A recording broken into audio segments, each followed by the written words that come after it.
There's something really special about today. Everything feels open, undecided, unwritten. And instead of starting the year the way I usually do, with a long list of goals, habits to fix, and versions of myself I'm trying to become, and let's be honest, failing at halfway through the year. I want to start with a different question. What if this year wasn't about doing more? What if it was about remembering more? Not remembering achievements, not remembering productivity, but remembering the moments that actually make up a life. The quiet ones, the ordinary ones, the moments we usually rush past because we're too busy trying to keep up. So in this video, I want to share how I'm choosing to remember my life this year. What I'm intentionally letting go of, what I'm choosing to pay attention to, and how photography, yes, even with an iPhone, has become my way of slowing down instead of speeding up. So, no, this is not a New Year's resolution video. It's more like an intention video, a quiet one.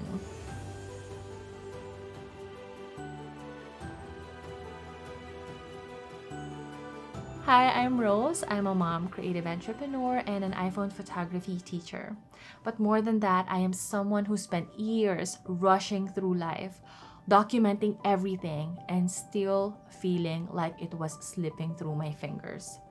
So this year, I am practicing something I call remembering forward. It's not about perfection or the perfect curated feed. It's not about consistency for the sake of consistency. It's about choosing today how I want to remember my life later. So instead of asking, what do I want to achieve this year? I'm starting with a gentler question. What do I want to remember? For a long time, I was a very willing participant in consumerism. I genuinely believed that meaning lived in big moments, extravagant birthdays, special trips, faraway vacations. I thought that's where the magic of life was supposed to be. But man, I had to learn the hard way, the wallet draining kind of hard way, that I was wrong. I chased the highlight reel, the weekly Facebook post, the kind of life that looks impressive from the outside. I told myself it was for memories, but a part of it was also about proving something to friends, to relatives, to people who were always watching and quietly judging. And that lifestyle came with consequences.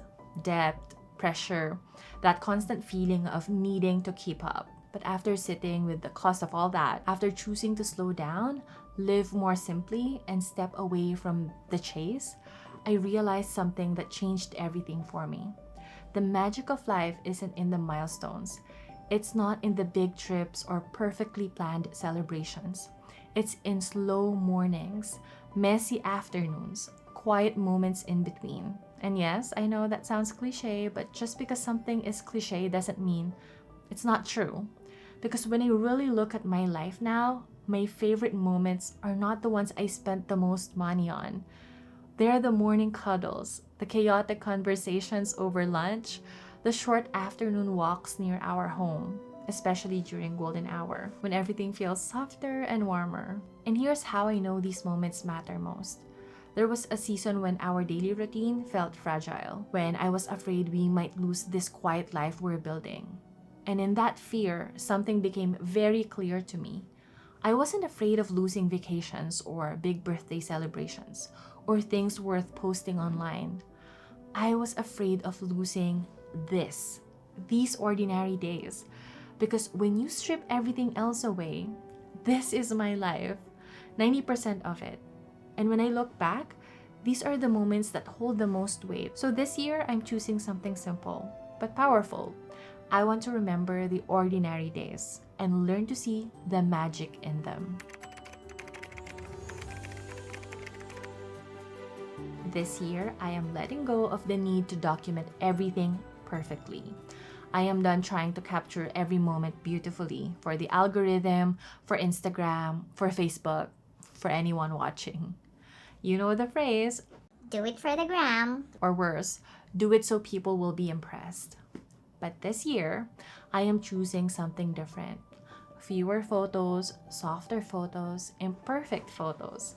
Photos that feel like being there. not like proving something. We've lived through an era of perfectly curated feeds. Perfect lighting, perfect outfits, perfect aesthetics, perfect lives, or at least on screen.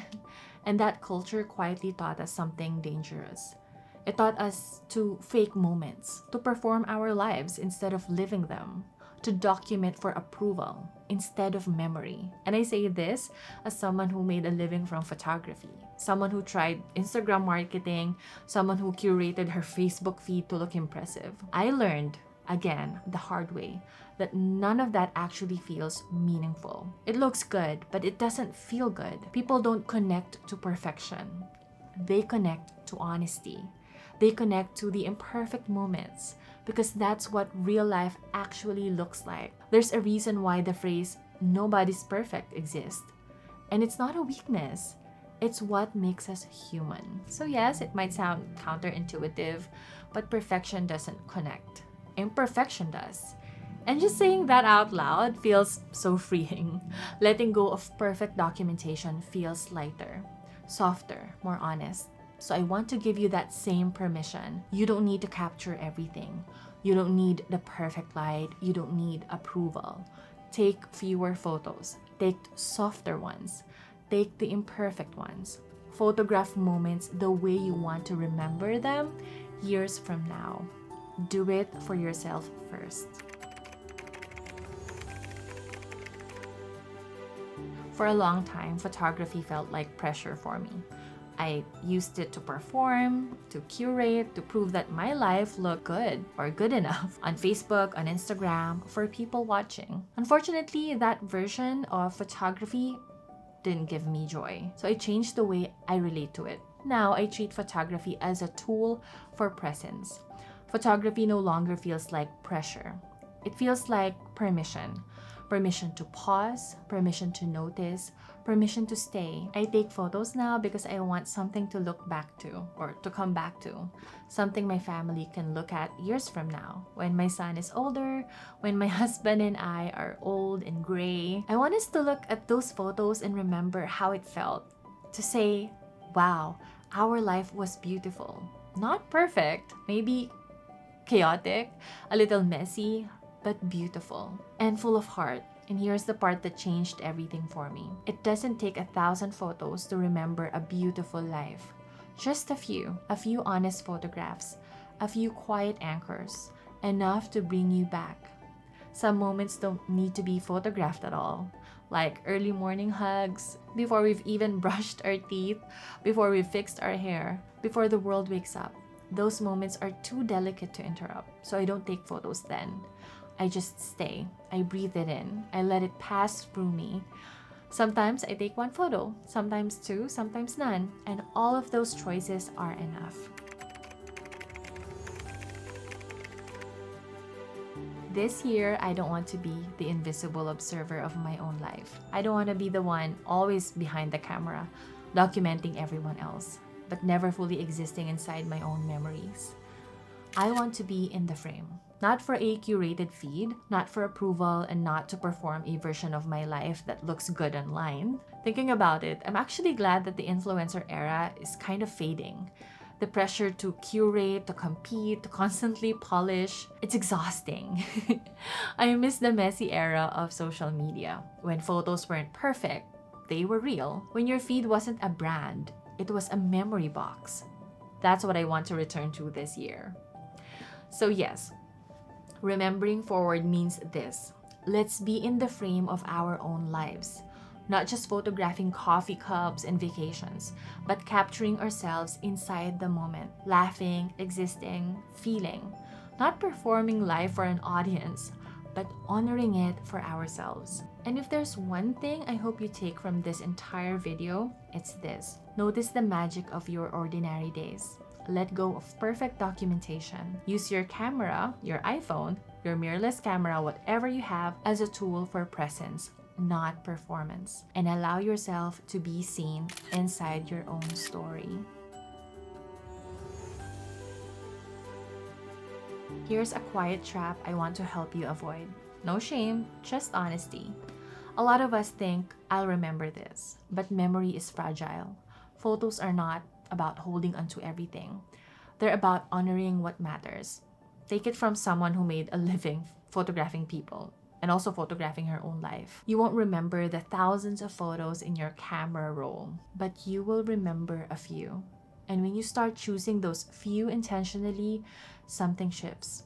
Your camera roll stops feeling overwhelming and starts feeling like a gallery, a soft archive of your life. Warm light, real moments, photos you actually want to come back to. And here's the part most people ignore, but it matters. Savor the photo before you share it, before you post it for everyone to see. Let it belong to you first. That is where the meaning lives. So here's a gentle invitation for today, even if it's New Year. Take one photo, not the best one, not the most aesthetic, not for Instagram, just one that says, "This mattered to me." Then put your phone down. Stay. Savor the moment. Don't post it yet. Let it live quietly in your camera roll. Maybe tomorrow, maybe next week. That's when you share it, after you've cherished it yourself. Because at the end of this year, you won't remember how sharp the photo was, which phone you used or lens, or how many likes it got.